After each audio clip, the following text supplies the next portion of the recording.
The wind came like teeth.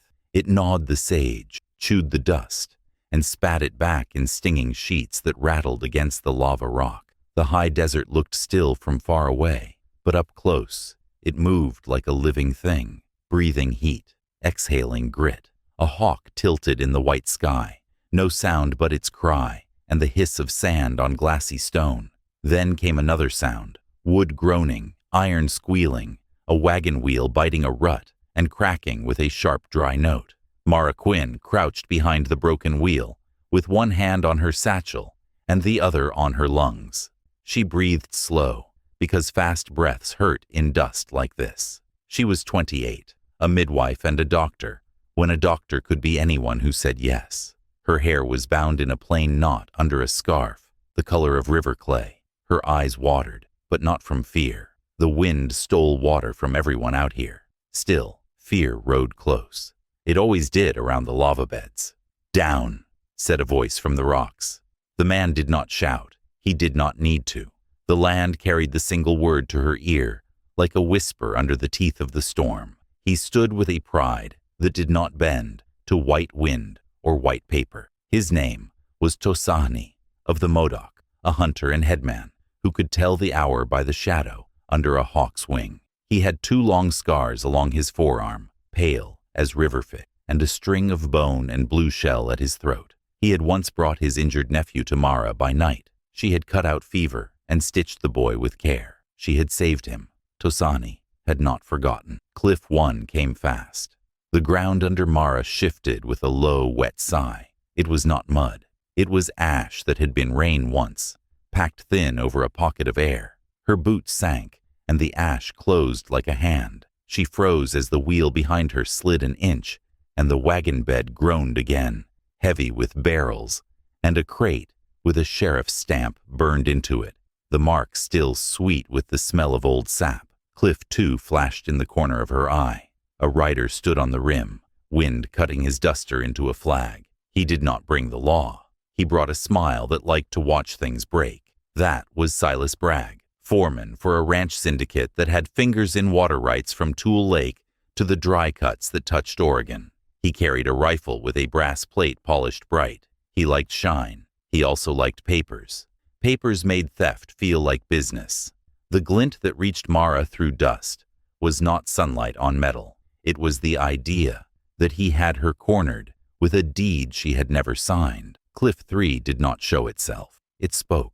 Tosahni touched the ground with 2 fingers, then wiped them across his throat in a sign that meant hush. He leaned close without bending. "They burned a line from a ledger," he said. "Voice for her and for the rock. Not a name, a brand. If we reach Dry Knife Ford, you will know why I will not speak my brother's true name ever again. You, watching this, tell us where you're watching from. When we reach the branded hoof at Dry Knife Ford, you'll understand why Tosahni never spoke his brother's real name." Mara's day before life was simple on paper and full when lived. She held to it like a small, steady light. She kept a room above a trading post on the edge of Eureka Road, a place where mule teams dragged the world forward 1 foot at a time. Her desk was a crate. Her table was a door set on sawhorses. She had jars of scissors, clean needles rolled in cloth, dried yarrow and willow bark and pungent resin that stuck to her fingers and cured coughs. The post smelled of coffee burned in a dented pot, canvas wet with morning fog, and tallow from the candles the shopkeeper poured by habit at dusk. There was a piano in the corner, missing 2 keys. Some nights a girl from the mail stage would pick a tune with careful hands, and men would close their eyes and see whatever home they could remember. Mara slept light. She could go from sleep to work in seconds and be kinder than most men fully awake. She owed money to no one, but she kept debts you could not put in a ledger. The baby she could not save in San Francisco when she trained under a surgeon who taught too fast. The soldier she steadied in Nevada, who bled anyway and begged her to tell his mother he had been brave. The milk cow she coaxed back to her feet for a widow who wanted to give up. These were her oaths: to keep trying, to be steady, to use her hands and not her anger when trouble came with a face. Days before the storm, Mara had bound a ranch hand's ankle after a horse rolled on it, and Silas Bragg had watched. He liked how she worked, not for her sake, for his. A calm doctor made witnesses calm. Calm witnesses signed what they were told. Silas came with a paper in his pocket and a plan in his head. He said his bosses had a claim on a creek that cut under Modoc ground, by old habit, that the county would make it legal soon, that there was no reason for anyone to be angry. He smiled when he said, anyone. It meant you to Mara. It meant Modoc to Tasani long before the word came out of anyone's mouth. Tasani had come to the post at dusk, a shadow where the lamp did not reach. He did not come inside because of the eyes that watched. He stood at the door, with his hands open to the air. That meant he came to talk, not to trade. He did not ask for Mara. He waited, and he waited quiet. She felt him there, and came down the stairs with a shawl around her shoulders, hair loose from its day knot. You should not walk to Tule Marsh, he said. He spoke English like he made fire, with care. There is a new fence across an old water. Fences are words you step over at first. Then men make you bleed for it. Mara knew he was not telling her to be afraid. He was telling her there were rules. The Modoc had them. The settlers had them. The army had many. The ranch syndicate had only one. Profit looks like law when the right people sign. I have a birth to attend near the marsh, she said. She is young. She is early. I heard, Tosani said. He looked down at his open hands. I did not come to stop you. I came to give you this, so you will not come alone. He lifted a small pouch bound with sinew and worn soft. Inside, a bead lay on tanned hide, blue as glacier ice, long as the nail of her little finger, striated like something made by the sea. Dentalium. Mara had seen it once on the throat of a woman who sang. Wear this, he said. It has my house on it, the part of the world I know. I will meet you at the willow that leans across the low water where the frogs sing. If I do not come, go around the black stones. Do not step where dust looks like water. Mara looped the bead at her throat. It was cool as thinking. She nodded once, which was thanks in a language older than the one she learned, and went back inside. Upstairs she wrote a note and folded it. It said, if I do not return, my ledger is in the floorboard.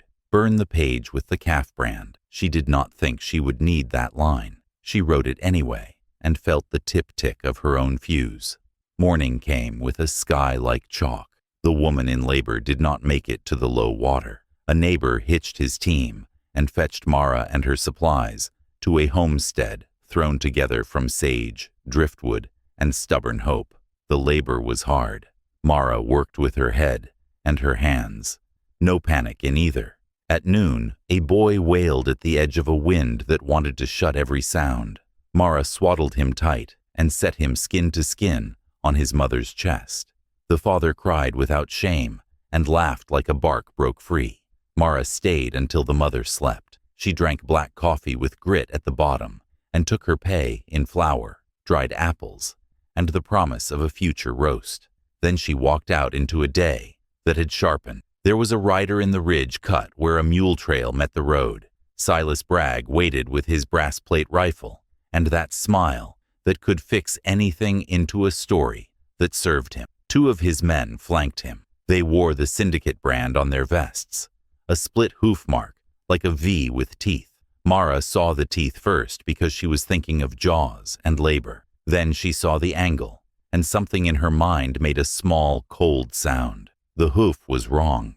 It was pressed at a slant a smith would not set unless he followed a sketch made by someone who didn't know how a horse leaned into a turn. Afternoon, Miss Quinn, Silas said. He touched the brim of his hat like a gentleman in a dime novel. It did not look right on him. Got a favor I need to ask. County wants you to ride with us to look at a thing. You know papers and marks. You can read. That helps honest men. Honest men can read the sky, Mara said. It will blow up ugly. Not a day to ride far. Silas chuckled. Then we best hurry. He did not ask. He turned his horse and made a show of trusting she would follow. She did, but not because of trust. She followed because Tosani's bead lay at her throat, and because if she ran, Silas would make running into guilt. A doctor who flees looks like someone with something to hide. She knew how the shape of a story cast its own shadow. They rode toward the lava beds where black rock rose up like frozen waves. Skirts of ash lay in pockets and gullies, thin here, thick there, treacherous everywhere. Sage roots clutched at the edges of old flows.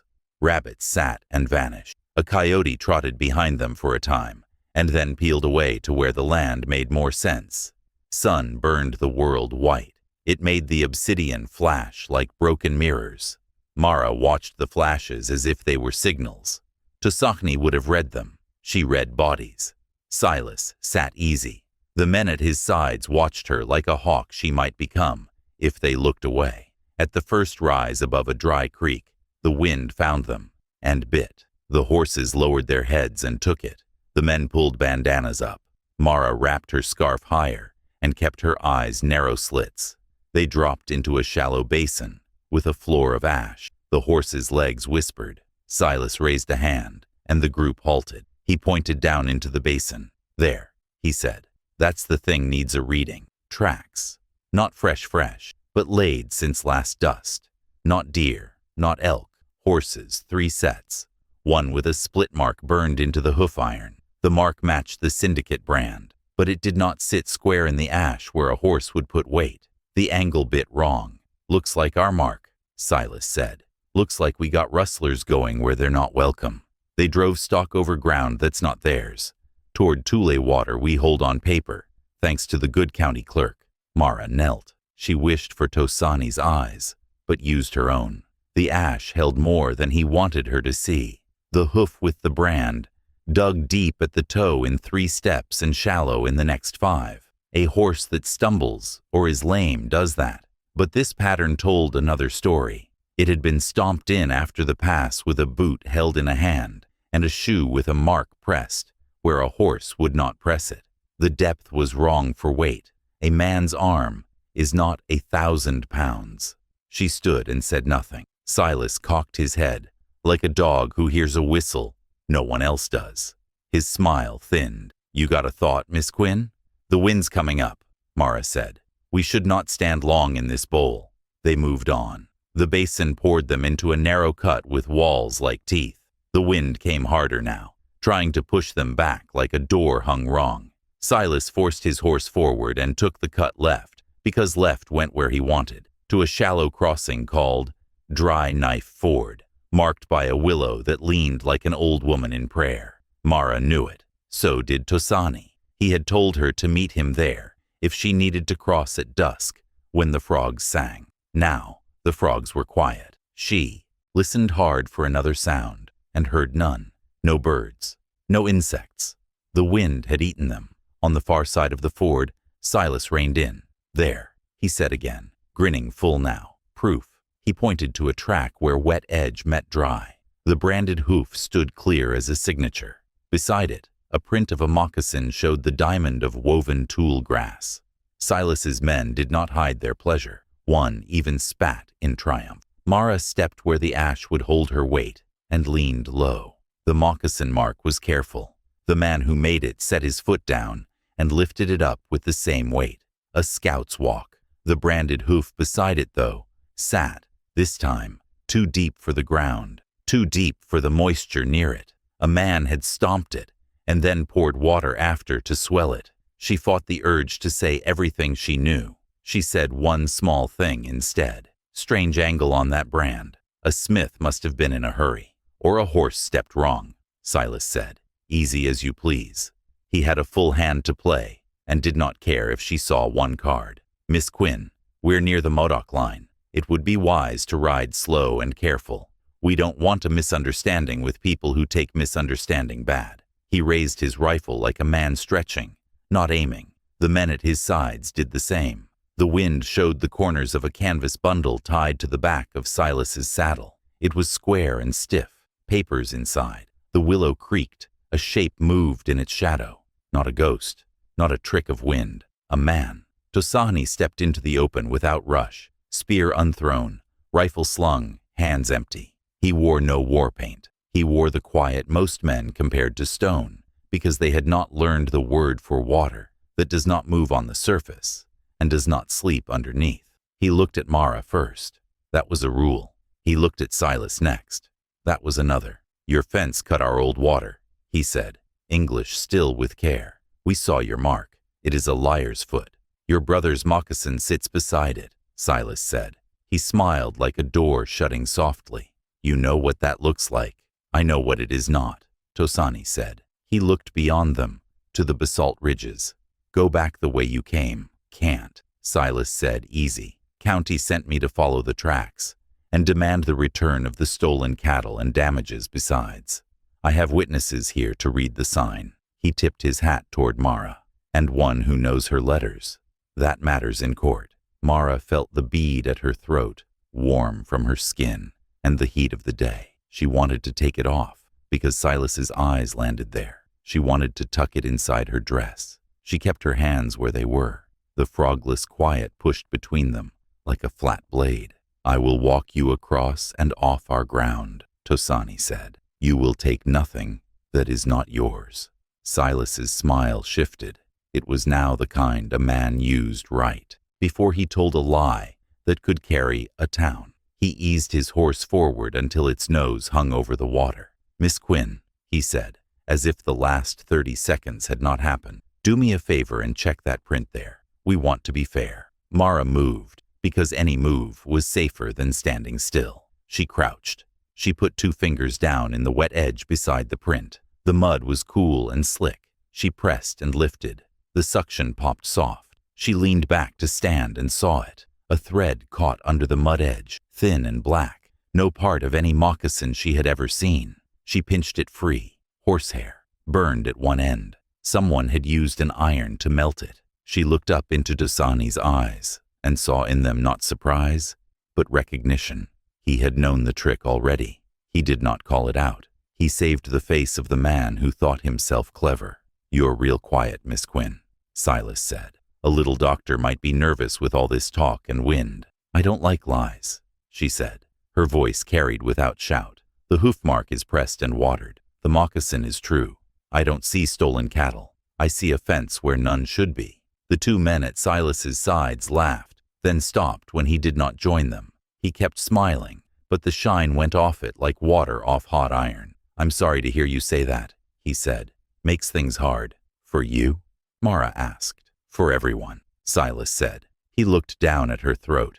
You wearing a friend's necklace out this way might give people ideas about where your loyalties lie. Same place they always lie, Mara said. With the living and with the truth. All right, Silas said, almost happy again. Then let's make the truth ready. He nodded to his men. Bring the chest. They untied the canvas from his saddle. They set it in the ash. Silas knelt and cut the lashings with a short knife, whose blade was dark with oil. He lifted the lid. Inside lay paper, deeds, maps, witness lines. At the top, a page bore a brand sketch, the split hoof, and a line that said, Sign below to confirm the brand was seen stamped on Modoc ground. A place waited for Mara's name. It had been left for her. It had been set as neatly as the hoof marks.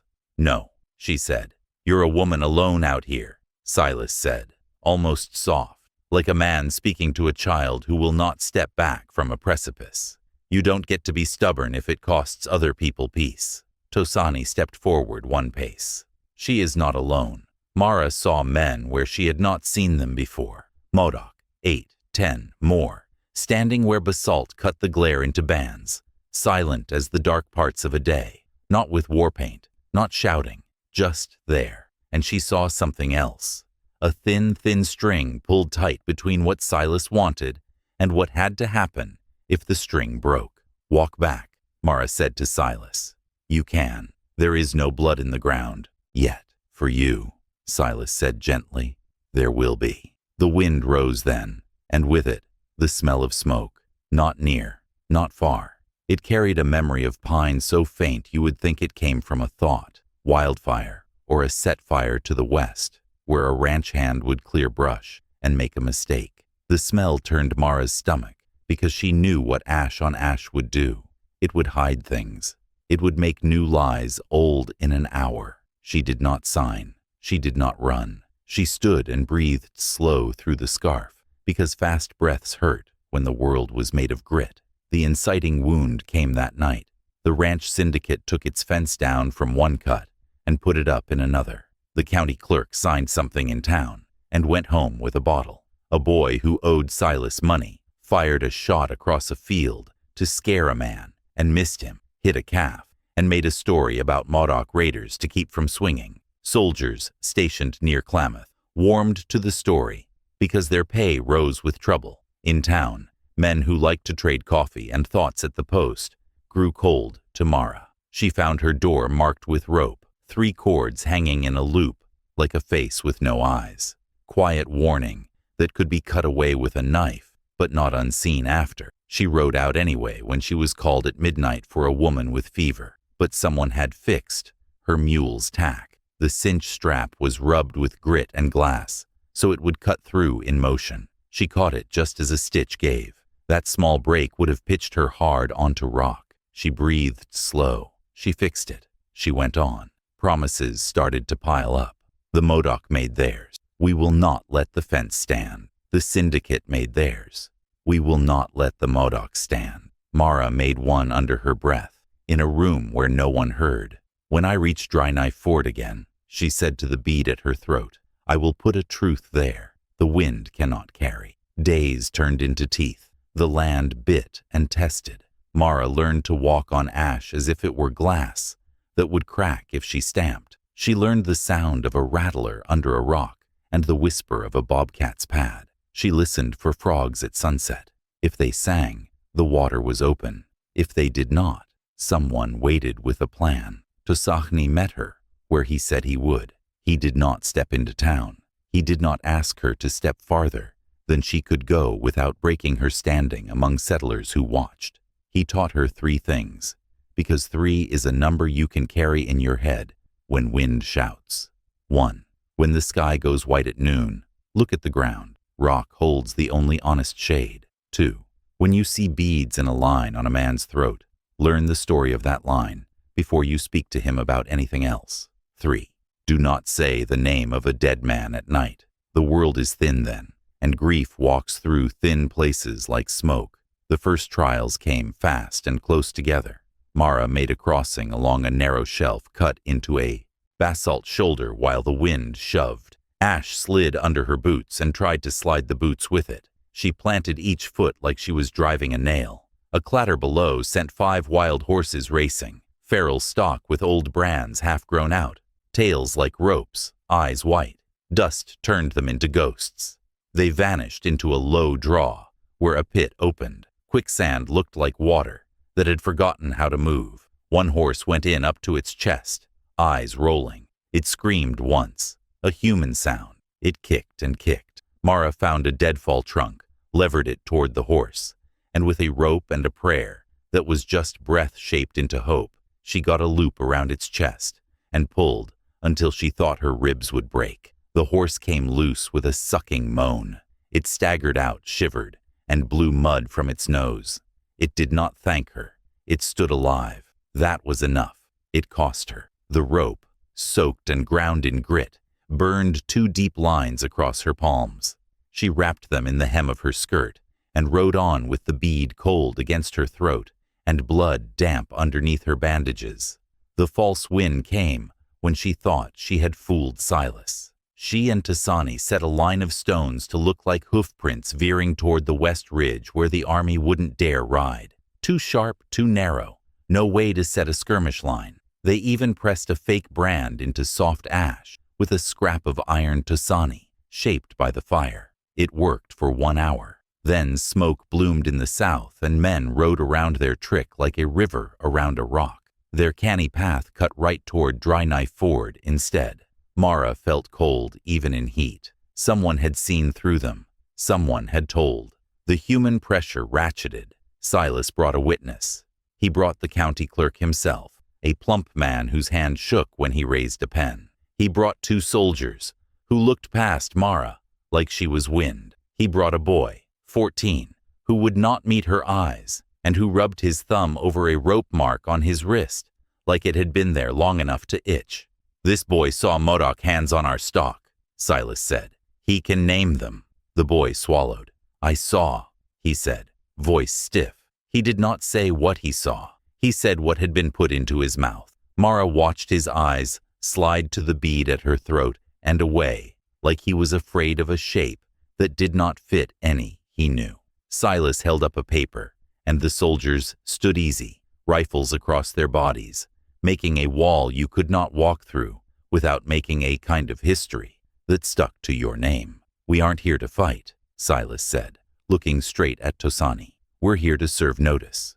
Move off the old camp by the willow. It's on our side now." "It is not," Tosani said. "It is on paper," Silas said. "Paper burns," Tosani said. "Not this," Silas said. "This lives in the county." Mara heard a wrong note in his tone.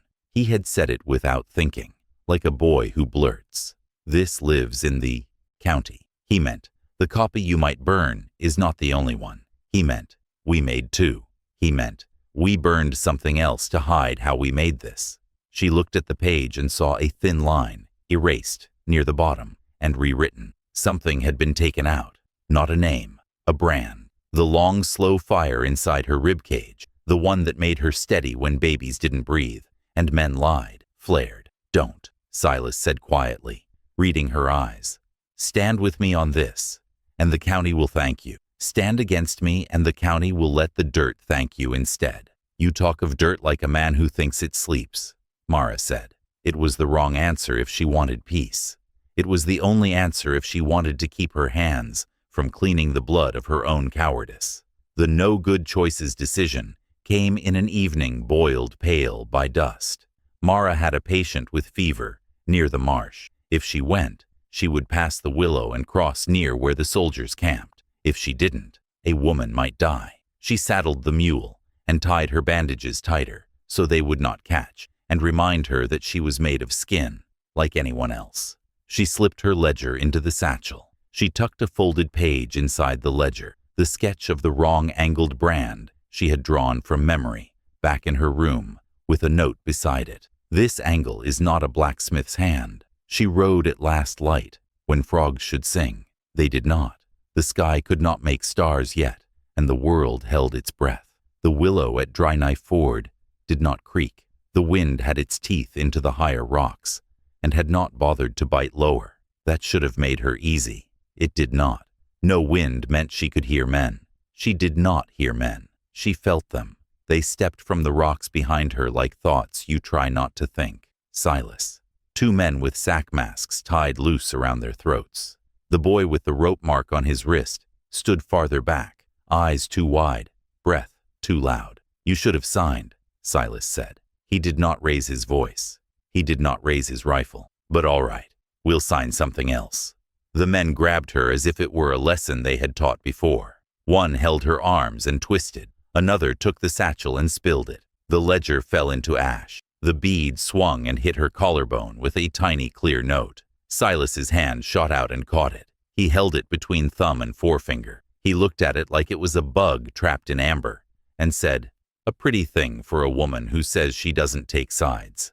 "Give it back," Mara said. She did not raise her voice because rage lives where breath does, and she needed breath. "It isn't mine. It was given to me to carry, so it's a sign," Silas said. "Good. I like signs." They walked her off the trail, into a hollow cut by old water. The ash there was soft. The basalt made a half circle.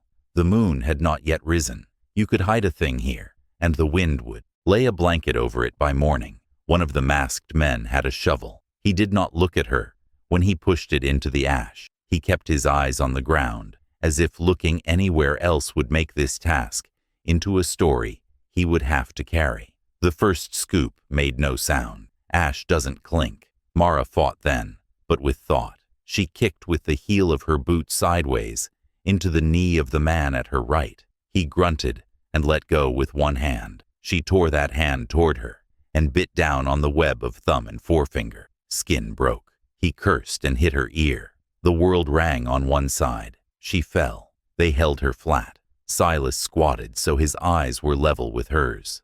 "You're going to die slow if you don't help me," he said. "Help me." "Sign your lie?" she asked. "Point to which Modoc brother it is," he said. "You know. You're smart. You'll guess right." She thought of Tosani saying he would not speak his brother's name. She thought of the bead cool against her chest, and of the seam of burned horsehair she had lifted with 2 fingers. "I'll guess this," she said. "You don't have a mother who'll miss you." Silas smiled with his teeth now. "Bury her," he said. They laid her in the shallow mouth of the earth. The ash was cold under her spine. It puffed up around her like she was falling into a pillow that wanted to be a shroud. The boy watched from the edge of the hollow. He took 1 step forward and stopped, like a rope had tightened around his chest. "Mister," he said to Silas, voice shaking, "we don't need—" Silas turned his head. He did not speak. The boy shut his mouth so hard his teeth clicked. They threw ash. It covered her boots. It covered her skirt. It crept up slow until it reached her waist. She clenched her fists so there would be hollows at her hips where air could live. She turned her face so ash would slip past her mouth and pool beside her instead of over it. She thought like a doctor in the last minute of a long fight. Keep breath. Keep brain. Buy time. The masked man with the shovel worked fast. He did not look at her face. He did not look anywhere but at the blade going in and the ash coming out. Wind shifted above and made a little cut of cool where her right ear rang. The bead pressed against her throat under the scarf. A small, hard prayer. "Wait," Silas said suddenly, and Mara's heart stabbed once like it had a point. He reached down and took her ledger from the ground. He opened it and flipped. He found the sketch she had made, the brand with the wrong set angle. He laughed quiet. He tore the page and tucked it into his pocket. "That's my copy now," he said. "Fire eats paper fast. Dirt keeps it." He tossed the ledger back down beside her left shoulder. Then he nodded once to the shovel. Ash fell again. It rose and touched her ribs. It pushed into her scarf and tried to go over, into her mouth. She kept her lips tight. She turned her head more and made a small cave by her cheek with her knuckles. She breathed in through her nose, out through her mouth, shallow, shallow, shallow. The boy made a sound like a man swallowing fire. "Please," he said, not sure to whom. "Shut up," Silas said. Tosani's presence was not there. He would not walk into soldiers and rifles and men with sack masks in a spoon of land, made for traps. He would wait where a rescue could be done, and not turned into a killing. He had said once, "I will not bring my brother to die for your choices," and he had meant it kindly. Mara thought of that now, and understood it better than when the words were first spoken. Ash covered her throat. It hid the bead, and cooled. It came for her mouth, her eyes. Silas leaned close, and his breath came to her through the dust, like a warm thing you don't want and can't refuse. He spoke like a man telling a story he had practiced. "When they find you, Miss Quinn, they'll find another Mark too. That brand of ours on your book will be enough to make the shift of blame. They won't say my name. They'll say yours. A woman who forgot which side she lived on." The shovel dropped its last scoop. Darkness clothed her indoors. Sound went small. The weight of ash was not heavy like earth. It was lighter, and in some ways worse. It slid in the way of a hand that keeps touching, even when you say stop. Mara drew one breath into the little cave she had made, and felt the air go thinner, thinner, thinner. She could not shout. To open her mouth would invite the ash to come home inside her. She lay still. She counted 3 heartbeats. She counted 3 more. Her fear, the old private fear from a childhood fever dream, waking and not being able to move, rose like water that had a tide. She pushed it down with thought. Above, the wind changed. It brought a new sound, not the grunt of a man, not the skitter of ash, a scrape, slow, methodical, coming from the side of the hollow where the basalt met the soft. It moved like a blade that knew the difference between life and rock. A whisper came under the ash and into her small cave of air. It smelled of smoke and juniper, and a man who had run without panic. "Do not breathe deep," said Tosani's voice from the side of the world. "Breathe like a mouse. I am here." Ash pressed at her lips. She did not open them to speak. She closed her eyes in the dark. The scrape came again, closer. Far above, Silas laughed once, as if at a joke that had just come to him. Then his footsteps moved away. Mara breathed like a mouse in a house on fire, and felt the blade work under her shoulder like a cool eel, cutting a tunnel for air first, not her body. because air is life before hands can lift. Air first, then hands. The blade nosed in along Mara's ribs, patient as a river under ice.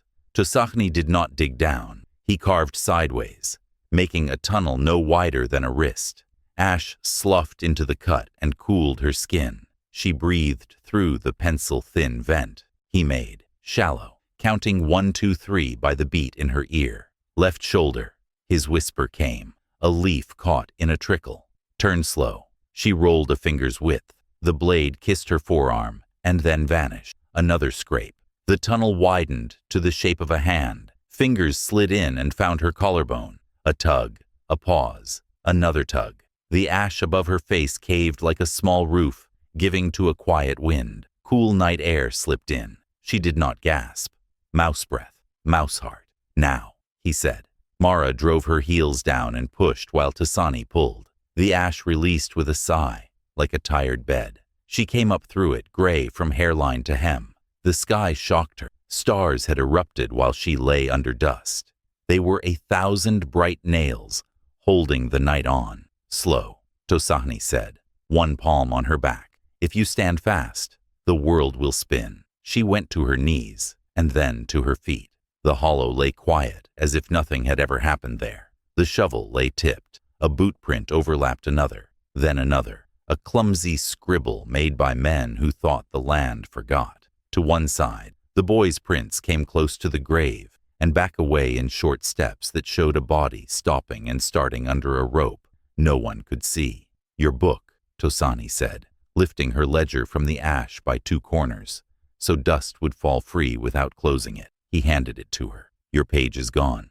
I saw him take it, Mara said.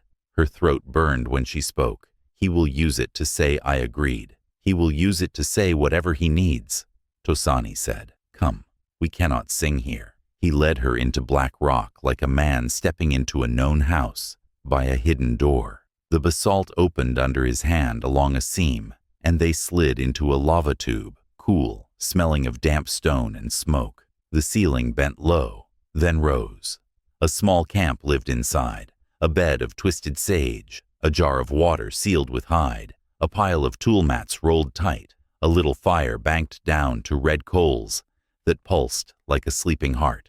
2 women sat near the glow, one elder with hair white as river foam, one younger with a braid to her waist, and a child at her hip. They did not startle at Mara. They looked and then looked away, giving her the mercy of no eyes, while she shook ash from her scarf and her hands. The younger woman spoke in Modoc first, a soft rise and fall like wind through reeds. Tosachny answered. Mara heard one word she knew, dentalium, and another that sounded like kin. Tosachny turned to her. This is Casa, he said of the elder, and Sona, of the younger, and this small one is Kintak. They are of my house. We do not say everything we are to strangers. We do not take your name into our fire either, but you have been under the dirt and come out. That changes a thing. Mara bent her head. My thanks, she said, for air. Sona reached without ceremony and cupped Mara's chin like a sister might. She looked at the bruise rising along the ear where the blow had wrung her world. She looked at Mara's hands and the rope burns she had wrapped with skirt. She made a short sound in her throat that meant work to be done, and she did it.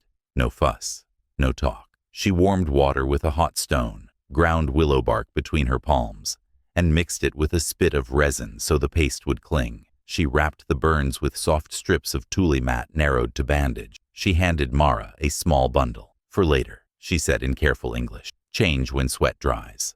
Casa set a bit of roasted camas root in Mara's palm and a finger length of smoked meat. Eat slow, the elder said, tapping her own lips once. A rule given without sting. Mara obeyed. The root tasted like earth sweetened by patience. The meat tasted of juniper smoke and salt. Her breath deepened without her willing it. Her hands stopped shaking. Cost, Tosachny said after a time. The word plain. Refuge has a cost. Yes, Mara said. Say it. You will carry a message for me, he said. To your town. Who to? To the priest who wrote the baptism's 5 springs, and who keeps a ledger for white men, who think ledgers make a fence around what they want. Father Brome, Mara said. She had seen the man's tight handwriting, drank his thin coffee once, watched him write a baby's name careful, watched him strike lines through other names. When a county man asked him to clean his book, what message? Tell him to show you the page with brands he copied beside births. Tell him to show you the one that was hot once. Tosani held his hand over the coals, so the heat licked it but did not burn. A page that made the book warm. He will not show me, Mara said. Not unless I have a reason that serves him. You have one, Tosani said. He reached into a pouch and drew out a bead string, dentalium bones with one blue shell at center. There is a pattern here. Your bead is one. The blue shell is another. The old priest asked me about it when he came to see the sick 3 winters. He wanted to draw it. He wanted to write that pattern belongs to a house. I told him that is not how our houses live in ink. He wrote anyway. He cared for the boy with bad lungs. He took a debt. He will show you to ease his own ledger with himself. Casa's lips thinned. He will show because he liked to put us in lines, she said in Modoc, and Tosani's jaw moved once. He did not argue. He looked at Mara. He will show, he repeated. What clock? Mara asked. We need one. Before soldiers move for winter forage, Tosani said. They will burn the cover and say it is to clear snakes. We must make the paper show its lie before that, or the lie will live under ash until spring. 3 nights, Casa said terse, as if scolding the dark. No more. 3. Tosani agreed. He looked at Mara. Can you run that line? Yes, she said. Her throat still hurt. Her heart had a steadier beat now that it had a next step to mark. They doused the banked coals with a handful of ash to deepen their sleep, and moved before dawn, the lava tube sighing behind them, like an old man settling. Tosachni led through broken country, sharp stone that cut boots if you stamped, smooth plates that burned feet at noon, ragged gaps filled with sage like traps, set by a patient hand. He taught without saying. He taught. Step in the shadow of that knob, he would murmur, and when she did, wind died an inch from her cheek. Put your boot here, and the ash did not cave. Hear that? A quail clicked once in brush. One, a warning, not a flock's easy chatter. They paused while a rider passed on the ridge above, dust streaming from the horse's tail, like smoke in water. They reached the edge of town at full light, when men squinted, and women drew up water with their eyes narrowed, and no one looked long at anyone else. Mara peeled off Tosani's path at the smithy and walked alone into the main street, where a mongrel slept in the shade of a hitch rail, and a boy swept dust, as if it were a floor that could be made clean. She kept her scarf low and her shoulders straight. The church sat on a low rise, clapboard gray, cross crooked, bell rope frayed by sun and children's hands. Father Brome kept his rooms behind the altar. He opened his door at her knock and softened when he saw her bruises. Miss Quinn, he said, a mouth careful with English that came from another shore. Come. I need a page, she said as he poured coffee thin enough to show the bottom of the cup. From your private ledger. Brands beside births. She held up the bead at her throat. I have to match a pattern. He glanced at the dentalium, at the blue shell. He remembered something. His eyes lowered. He took a key that hung under his shirt on a cord and bent to a locked chest. He clattered through papers, tied bundles, folded maps with edges browned by greasy fingers. He lifted a book, not the baptism register, but a side ledger he kept for deals and deaths. For himself, he would have said, not for the county. He had trimmed a devout man's beard with it, short, neat, hiding none of the face. He set it on the table. This is for me, he said, as if that protected him from what it held. I will look with my eyes, Mara said, and say nothing that makes you a nail in someone else's board. He opened to a middle page that crackled. The right edge was warped. Heat had licked it once. The ink along one line bled a little, like a letter had sweated. Brands sketched in a neat hand sat in a column, split hoof, double bar, crescent, 3 crosses. Alongside, dates and places of baptisms or births. These brands had been whispered beside, because white men wanted calves, and men, and stories, to line up. One line was faint, and then dark again, as if something had been scraped and written over. It read, split hoof, Dry knife Ford. Witness. S.B. Silas Bragg. Mara swallowed hard. Did you change this page? She asked. Father Brome's hands fluttered. A fire took the corner last winter, he said. I rewrote a bit. It was the same, Miss Quinn. His eyes begged her to nod. He had not rewritten because of fire. He had rewritten because someone with a brass plate and a smile had made him. What brand's angle did you draw here? She asked, tapping the split hoof. The iron sits wrong. A smith would not. I draw what I see, he said, and then lower, what I am shown. She let him have the fig leaf. Permit me to lay this bead on the page, she said. Nothing else. He nodded. She set the dentalium chain so the blue shell kissed the margin where the ink had bled. A faint smear of blue oil from the shell stained the wavering line. There, under it, another stroke, faint, not fully erased. Not a brand curve, but a number. A tally mark from an undertaker's bill copied under the brand line by a hand. Not careful. Someone had pressed a scrap over this very spot when writing something else. That scrap had been thin. Ink bled through for a second and kissed the ledger. A ghost, a breadcrumb. Do you keep undertaker bills here? Mara asked, casual as she could. I do not, Father Brome said quickly. Too quickly. Jonah Pike keeps those on his own bad table. Mara pictured Jonah's shop. The dark oil on coffin boards. The square bottles of phenol. The way he ran string around wrists when a body came in, so he could bind hands before he dressed them. She had watched him count his twine and his cash alike. Jonah sold to both sides of quarrels, and told himself the dead paid the same as the living. Thank you, she said to the priest. I will forget this page when I leave your door. That would be mercy, he said. She stepped into noon with a clock in her chest. 3 days. Less now. Soldiers would ride for forage. Fire would walk where men led it. She cut across town to the undertaker. The shop smelled of pitch, soap, and the sweet undertow of blood that never quite left when wood held it. Jonah Pike wiped his hands on a rag that had been white in another life. Miss Quinn, he said, with the smile of a man who knew people came here against their own desire. How can I make your hard day easier? By letting me see last week's tallies, she said. The ones you made when a boy was paid for driving cattle. I'll not take them. I'll look. I'll be quiet. Why would you want? Because a woman's life sits on the far side of a lie, and I have to cross to her, Mara said. She let the gray still on her scarf and the bruise on her ear do their speaking. Jonah swallowed whatever kindness he'd thought about pretending. He fetched a stack bound with twine. He flipped to a page with numbers precise as bones. Under a line of feed, and higher sat a charge for brand iron repair, angle, $1.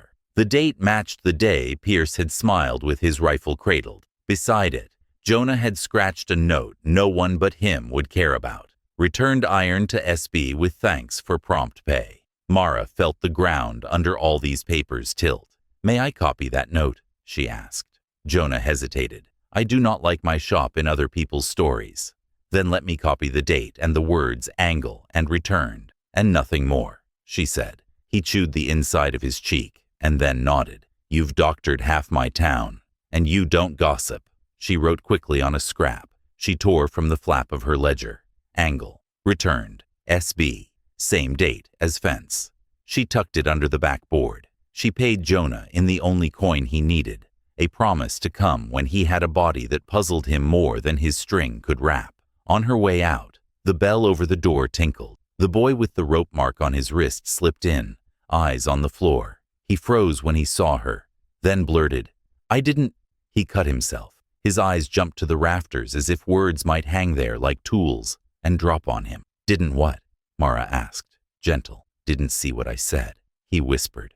He raised his sleeve, and she saw fingerprint bruises like commas along his forearm. He said to say it, or he'd tell the soldiers I stole from the post.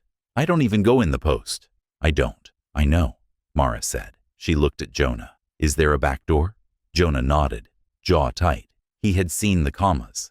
He pushed the boy through into the alley, then looked back at Mara with a question. She shook her head. She would not run with the boy now and make his truth into her theft. Outside, the sun slid toward evening with a lazy cruelty. Shadows grew long across the street, long enough to trip a man who didn't pick up his feet. Mara cut down a side lane toward the old corrals and out past the smithy, where a horse hissed at the heat with its nose. She reached the edge where Sage began again, and where Tosahni had said he would wait in the notch of a black stone shaped like an old woman bent under a load.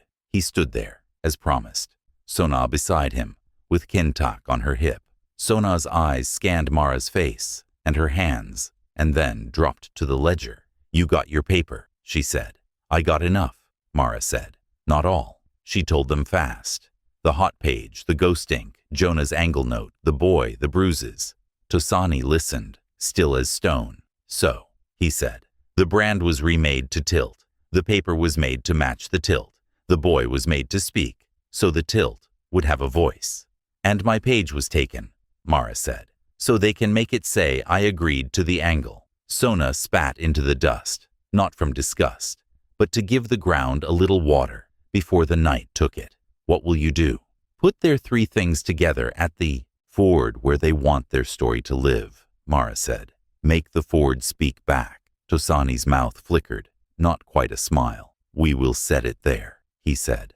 That night, the lava country lowered its voice to a hum. Frogs began again. Two, then a chorus, then silence. Then two, like breath. They moved along shallow cuts until Dry Knife Ford opened in the strip of willow and water. The moon sat like a pale kettle lid, low on the ridge. Mara laid Jonah's words in her head, beside the priest's hot page and the brand's wrong angle, in ash. She found a place where soldiers' boots had chewed the bank, and where a horse, nervous, had stamped 3 times.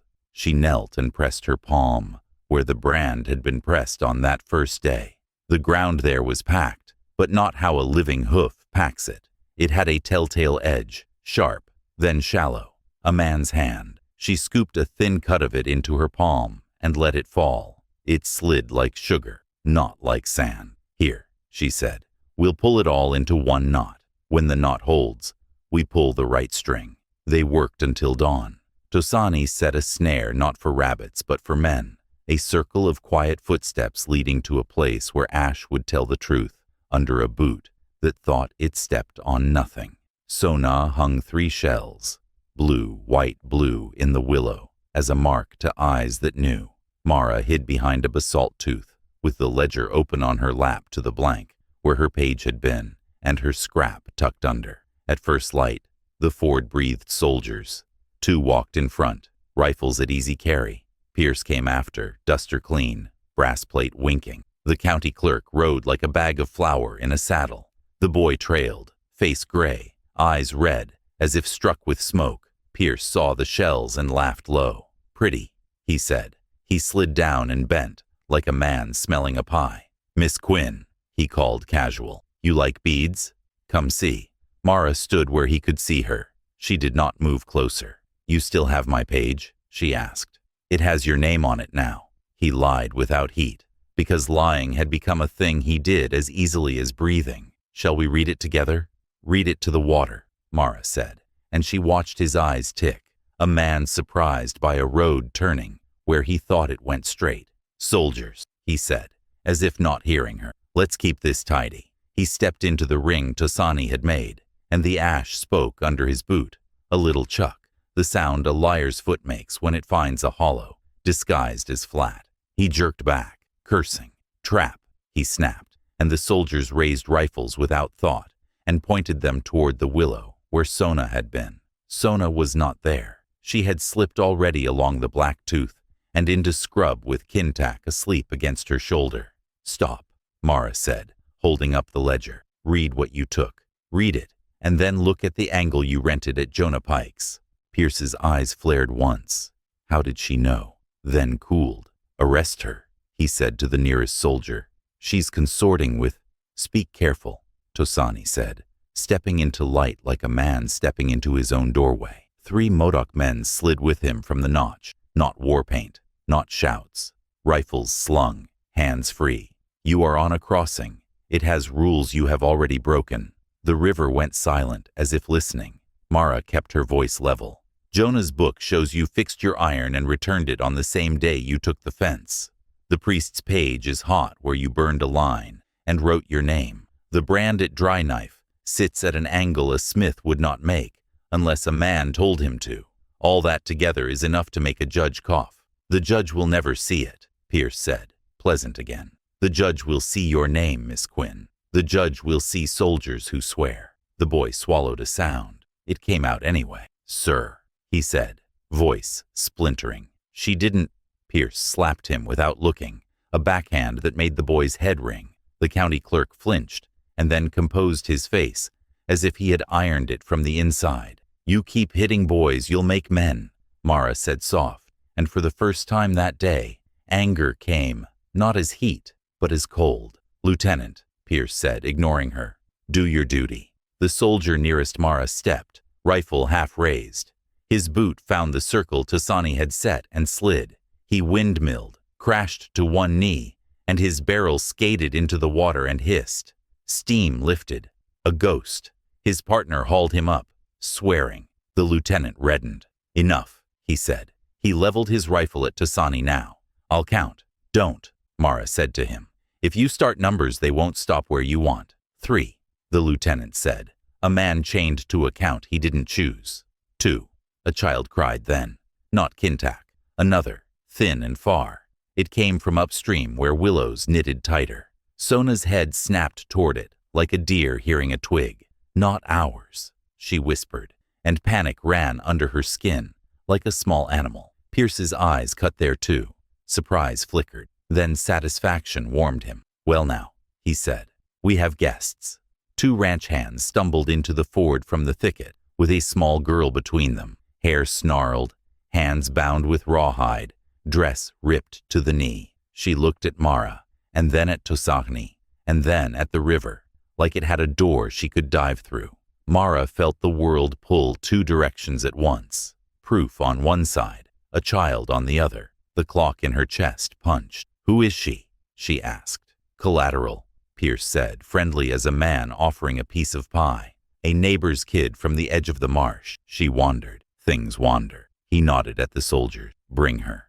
The lieutenant lowered his count. He gestured the men. Forward. Tosachni's jaw set hard. This ford is not your rope, he said. Let the small one go. Take her, Pierce said again, and his men obeyed him. Not the lieutenant, not the river, not the rules of a crossing older than their boots. Sona stepped, fast as a hawk's drop. She slid between the ranch hands and the girl, lifted the raw hide like it was a snake, and cut it in one clean slice with a flake of obsidian she pulled from her braid. Run, she told the child in Modoc first, then in English. Run to the willow with 3 shells. Hide. Do not cry with your mouth. Cry with your feet. The girl bolted. 1 ranch hand lunged. Tosani moved, not to grab the man, but to shift his foot. The ranch hand hit the ash ring, slid, and went to his hip. His hand came up with a revolver. He fired wild. The shot took the air a foot from Mara's head and hit the willow. Leaves shook like startled birds. Rifles came up. No time for counts now. The ford erupted. Mara grabbed the ledger and drove it into her satchel with one hand and her body backward with the other, ducking behind the basalt tooth. The lieutenant's next shot cracked it and spat stone into her cheek. She tasted blood and grit together. The child darted behind the shell-marked willow and vanished into a pocket the river had chewed out. Sona lunged after her. A soldier caught Sona's shawl and yanked. The shawl tore. Kintak wailed from the scrub, where Sona had stashed him. Get the baby, Mara shouted without thinking in any language but need. Tosachni turned his rifle and fired high, splintering the branch over the soldier's head. The man flinched and lost his grip on Sona's torn shawl. She slid free. Pierce took careful aim at Tosani. No waste, no heat. And in that second, the boy with the rope mark threw himself sideways into Pierce's arm. The shot went wide. The brass plate on the rifle caught the sun and flashed like a mirror signaling a far camp. Mara saw her own small face in it for an instant, ash-streaked, eyes set. Traitor, Pierce hissed at the boy. He backhanded him again, a clean, hard blow that would bruise deep. The boy staggered and stayed on his feet. The lieutenant's horse, spooked by the crack and the hiss, and the smell of hot iron in water, reared. Its forehooves crashed down into the ash ring. The ground gave, and the horse lunged forward into deeper water, nearly unseating the man. He yanked the reins. The animal screamed. Chaos multiplied. Someone shouted, "Fire!" And for a heartbeat, no one knew if he meant guns or brush. Over the ridge behind them, a ribbon of smoke lifted, thin but purposeful. Wildfire, or a ranch hand's mistake caught by a wind that loved trouble. It licked the sky and tasted updraw. Men smelled it and lost a piece of their minds. "Fall back!" the lieutenant barked at his soldiers. Eyes on the fire now, not the people. "Guard the road." Pierce's jaw flexed. He wanted two things, and a fire. Stole one. He chose the other. "Grab the ledger." He snapped to the ranch hand still on his hip. "Take it and her." The ranch hand reached for Mara, palm closing on ash and air. She pivoted and drove her heel into his wrist. Something popped. He screamed and dropped the revolver. She scooped it with a motion that surprised her own hands, and did not fire it. She pointed it at the ground, between him and her, a hard dot in dust that meant not one more step. He listened, not to the gun, but to her eyes. The child under the willow made a sound, one tiny sob she could not swallow. A soldier heard and turned. Sona moved like a knife across cloth, but the man was closer. He thrust his rifle barrel into the willow pocket. "Come out," he growled. "Or I'll—" "Don't," Mara said, and the word cut nothing. The man did not hear. The river heard. Its shallow lip drew back and then slapped forward, a little wave that soaked the rifle's flashpan and turned his threat to sputter. "Enough," Pierce roared above all of it. He raised two fingers, a sign his men knew. They grabbed what they could, nothing they wanted as it turned out, and backed toward the road, toward the horses, toward the safe story they thought they could still write in town. The lieutenant shouted orders that had nothing to do with justice and everything to do with not losing men to fire. The smoke ribbon thickened. Sparks began to fall in the sage like small stars dying. Tosahani did not chase. He lifted Kintak in one arm, took the child from under the willow with the other hand, and thrust both into Sona's hold. "Go," he said. "By the tube." Sona ran with the two small hearts clutched to her, hair unbraiding, feet silent. Mara moved to follow, ledger thumping her side. Tosani caught her sleeve. "No," he said. "You with me." "Where?" she asked. "To the old lava," he said. "We make the ash tell the truth now." They cut along a knife-back ridge, while smoke sowed the sky, and men shouted like cattle. Tosani led her to a place where black rock rose like a frozen wave, and where ash pooled in a bowl that had never seen rain. He crouched and with the tip of his knife drew the brand, the split hoof, into the ash with the wrong angle. "See?" he said. "I see," Mara said. He set his palm to the line he'd drawn and pressed, not like a man, but with steady weight, then lifted. The impression looked true to a cursory glance. He blew across it. The fine dust at one edge whisked away and showed the tiny fish-scale pattern of knife tip under the line. "Men think ash forgets their hand," Tosani said. "Ash remembers knives. Ash tells when a man made a horse where there was none." Mara touched the fish scales, then took from her satchel the scrap she had copied from Jonah Pike. She tucked it into the ledger beside the blank where her page had been and folded the ledger shut. "We show this in town," she said. "In daylight, before the fire makes everyone stupid." They ran. The wind swung to meet them, foul with smoke. They came around the last boulder before the road and stopped like ropes had been thrown. Soldiers blocked the ford. Not two, not three. A line. Blue coats, black barrels, faces set. The lieutenant sat his horse again, jaw clenched under his mustache. Pierce Bragg waited beside him, brass plate polished by panic to a mirror. The county clerk clutched a satchel like a child clutches a toy in a crowded room. Behind them, ranch hands formed a rough second rank, with faces all pointed in one direction, toward Mara and Tosani. Between the line and the ford, Sona stood with Kintak in one arm and the rescued girl in the other, breath flaring, hair tangled with willow leaves.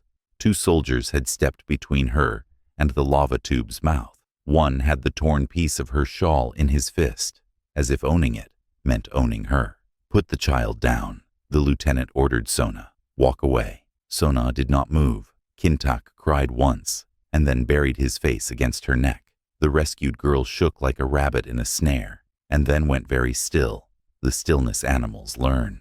Pierce raised his hand, calm again now that he had the shape he loved, a picture, where he was power, and others were paper. "Miss Quinn," he called, "bring me the ledger and come take the children. I will be merciful today." Tosani's fingers brushed Mara's wrist, a touch as light as a moth landing on skin. He said in a voice that was almost no voice, "If you go, he takes the book and the story. If you do not, he takes the children." Mara's breath sawed once. Her old fear, paralysis, buried and unable to move, rose with the smoke, hot, hungry. She looked at Sona. She looked at the children. She looked at the line of rifles that would make any choice into an echo that did not stop. The wind swung again and punched the line with sparks. A horse shied. A soldier swore. A single shot cracked. No one could say who fired, and a bullet tore the willow above Sona's head. Leaves fell like small hands. "Mara," Tosani said, her name a question and a prayer. She stepped forward with the ledger, the truth in one hand, and raised the other toward the children, the price in the other. "Stop where you are," the lieutenant barked, voice wired tight. Another step and, from the ridge beyond the ford, a horn blew. Army call to quarters. Another squad coming. The valley's throat closed. Riders crested the far rise. More blue, more brass. Sun flashing on buckles, sabers, arrogance. Smoke braided the light into a rope. The trap's jaws shut with a sound the land understood. The ridge spat blue coats like stones kicked from a boot. Smoke braided the sun. Sparks fell through willows like tiny meteors. The lieutenant raised his hand to fix the line. Rifles came level. Behind him, Silas Bragg waited with the brass plate bright, and the county clerk, clutching his bag like a child. "Mara," Tosani said again, low, "choose." She walked forward with the ledger and stopped where the ash went soft. "Lieutenant," she called, "there are children here. Pull your men back from the willow. Fire's coming." "Drop the book," he shouted. "Hands where I can see." Mara lifted the ledger higher. "You can see," she said. "What you can't see is the lie under your boots." Silas laughed. "Miss Quinn thinks ash speaks." "It does," Tosani said. He stepped out into open ground with his palm raised, shoulder to Mara's shoulder. "Listen," Ash hissed. Wind pushed smoke across the line so men blinked and cursed. A spark took in a clump of brush. Flame licked up, bright and hungry, then smothered as the wind shifted. The rescued girl whimpered. Sona tightened her hold. Silas lifted his rifle. The boy with the rope marks flinched, then stepped between Silas and the children, without meaning to, like a body moving before a mind decides. Silas shoved him aside, not hard, but cruel enough to make a point. The boy's breath hitched. "I lied," he said into the sudden quiet. "They made me." Everyone heard. Words spoken clean, will travel, even through smoke. The county clerk's face blanched. He opened his bag with shaky fingers.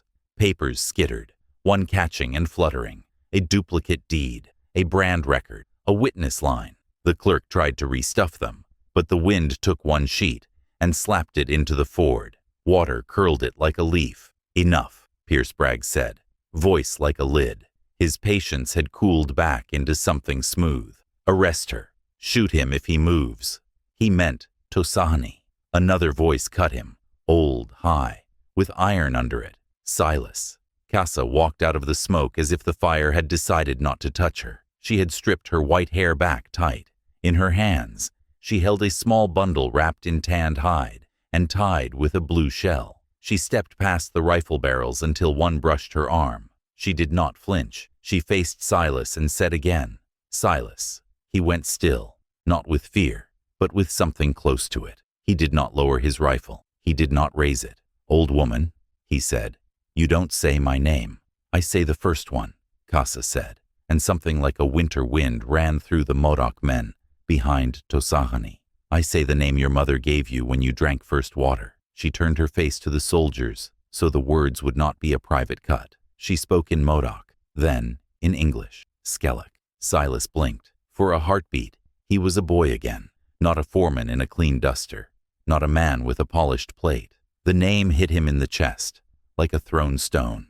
He swayed once, recovered, and smiled too wide. I don't know that word. Casa unwrapped the bundle with careful fingers. Inside lay a baby shirt sewn from soft buckskin. Across its small chest ran a string of dentalium, long white, shells with a blue at center. The pattern matched the piece at Mara's throat. Casa held it up for all to see. This was put on you before the priest washed your head and wrote a different word in his book. I stood there. I held the back of your neck while your mother cried and said this boy will live both sides of the water. The priest wrote a line. A ranch boss took you away, and now you stand with a gun and call lies the truth. The county clerk made a noise like a man swallowing a bee. Father Brome had a baptism for my sister's son, Tosani said, voice flat as basalt. He did not look at Silas. He looked at the ash at their feet. My brother by the path of our house. I will not speak his true name because he has already thrown it away. Silas bared his teeth. A story, he spat. This is a trick with beads and old women's talk. Mara held up the ledger. Then show your paper, she said. She pointed to the county clerk. Open your bag. Show the duplicate. Show the brand record with SB as witness. We'll lay it beside the undertaker's note for angle and the priest's hot page. We'll let the shapes sit together and decide which speaks. The clerk shook his head. Sweat ran and left clean lines down the dust on his cheeks. I can't, he whispered. You can, Mara said. The lieutenant had watched his horse's ears this whole time. One eye on fire, one on men, none on stories. He was young enough to still believe orders could be kept neat. Clerk, he snapped. Comply. He lifted a hand to his men. Hold. Silas turned his rifle toward the clerk now. Don't. The boy with the rope marks stepped again, heart beating in his throat. Please, he said to no one, to everyone. Casa did the thing that cost. She lifted the baby shirt high so the shells caught what little sun burned through smoke. Then she spoke in Modoc, a third time, loud enough that the willows heard and the Ford learned it. Silas's first name, full, shaped like a river curve. Tosani flinched as if struck. To say a dead man's name at night thins the world. To say a living man's first name in a fight can thin something else. A rule broke. Casa broke it with her own hands. That was her price. Silas did not fire. He could have. He did not. The word had gone in too far and woken something he had tried to bury under land, under paper, under a polished brass shine. He took a step back as if making room for his own past. The wind chose that breath to swing hard. Fire climbed a dry deadfall like a ladder and threw sparks. One landed on Silas's duster. A little flame kissed the hem. He slapped it out. He cursed. He looked down at his own coat instead of at Mara for one heartbeat. Tosani moved. He didn't tackle. He didn't punch. He stepped into Silas's space and with 2 fingers he pushed the barrel of the rifle aside. The shot went into the sky and cut a branch. Leaves shredded and fell like dark confetti. The lieutenant shouted, "Hold!" again, voice gone raw. 2 soldiers fired anyway, scared by fire more than commanded by him. One ball took a chunk from the basalt at Mara's shoulder. Stones stung her face. Mara's satchel slipped. The ledger fell. The county clerk lurched forward without understanding why his body moved. To save the book that might hang him, or save him, he did not know. He went to one knee in the ash circle Tosachni had set the day before. His weight pressed the fine cut where a hoof had been drawn and covered. The fish scale marks of knife tip printed his palm. He stared at his own skin. The pattern had kissed him. It shook him in a way no speech could. He said, voice small. This is made. Say it, Mara said. This is made, he said louder. Eyes on the lieutenant now, not on Silas. The brand, the line, the witness. His face twisted as his mouth tried to form the syllables of courage. SB stood there and told me to warm the page. He said everyone does it. Silas pivoted, fury back, aim back. Before he could pull, the boy with the rope marks slammed both hands into Silas's middle and shoved. Not far, just enough. Silas lost his footing and stepped back into the ash bowl on the bank. The skin on top looked smooth. Underneath it was old rain turned to a slip. His heel went. He dropped to one knee. The ash sighed and opened like an old mouth. He tried to set his other foot and found none. The bowl took him to the thigh in one hungry pull. He cursed and clawed. The brass plate flashed once and sank to the chin in gray. "Rope!" Mara yelled, because that is what her hands knew to call for when a thing sank. "Rope now!" No one moved at first. Men stared at the land as if it had told a joke they didn't get. Then Tosani threw his lariat. The loop fell true across Silas's shoulders. Silas grabbed at it like a drowning man grabs faith. Ash sucked, wet and dry at once. Tosani braced his feet and leaned back with his whole weight. "Help!" Mara snapped at the lieutenant. "Pull, or watch a man die." The lieutenant did not love Silas. He loved order. He swung down and caught the rope. The ranch hands grabbed too, not from pity, but because men who work with cattle do not like to watch a body sink. The rope drew tight. It cut into Silas's coat. It burned a line across his chest. He heaved. The ash tightened. It does that when fear thrashes. "Stop fighting," Mara shouted. "Go still. Let us do it." Her voice cut through the panic like a thin knife. "Still," she said again. "Breathe small." Silas froze. He looked at her with a hatred as clean as glass. "If I die, I'll say your name with my last breath," he said. "Save it," she said. "Breathe small." They hauled. The land tried to keep what it had taken. The rope stretched and sang. The boy with the rope marks slid in behind the lieutenant and put his shoulder into it. Without being asked, the county clerk grabbed, sobbing. Even a soldier at the end of the line swore at the weight and pulled like he would pull a friend. Silas came up inch by inch. The ash popped like a jar, giving it seal. He lurched free and stumbled to shore on hands and knees, gray from ribs down. He coughed once, hard, and spit dust. He looked up at Mara, at Tosachny, at Casa with the baby shirt, at the county clerk with fish scales on his palm. He saw no way to put this back in the ground. "What now?" he said, and the question was not to anyone in particular. It was to the world.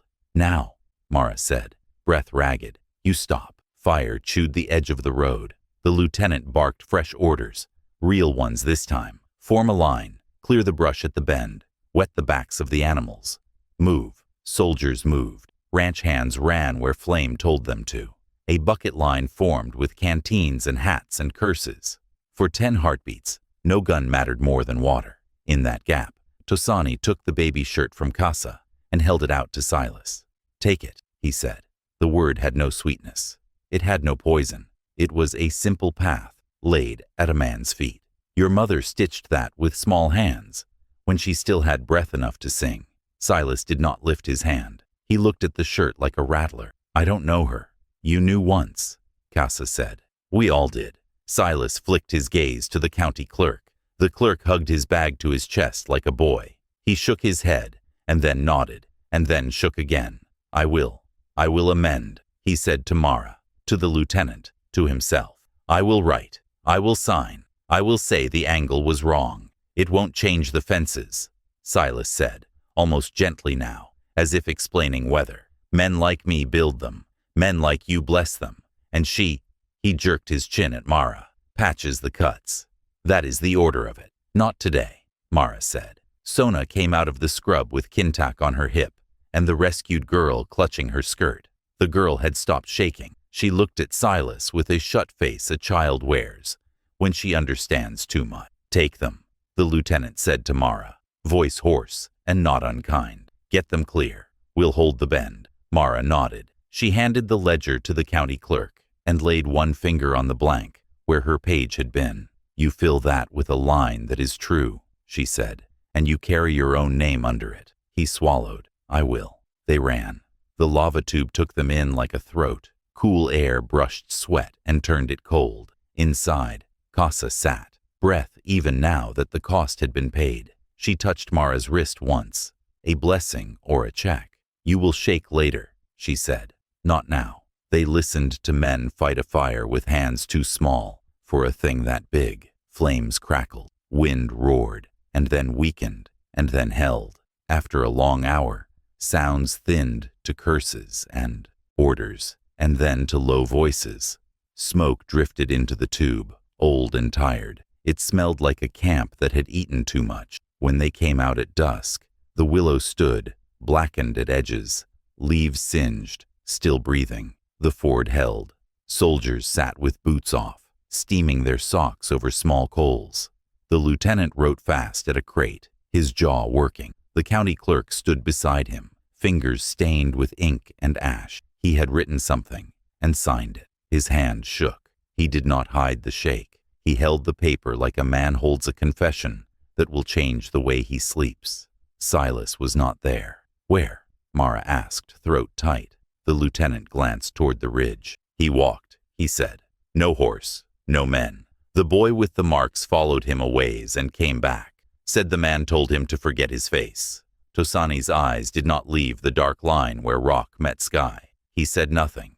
His mouth was a hard line. Casa put the baby shirt into his hands again. He didn't take it this time. He looked at it and then passed it to Mara. You keep it, he said. Your ledger is too full of numbers that love lies.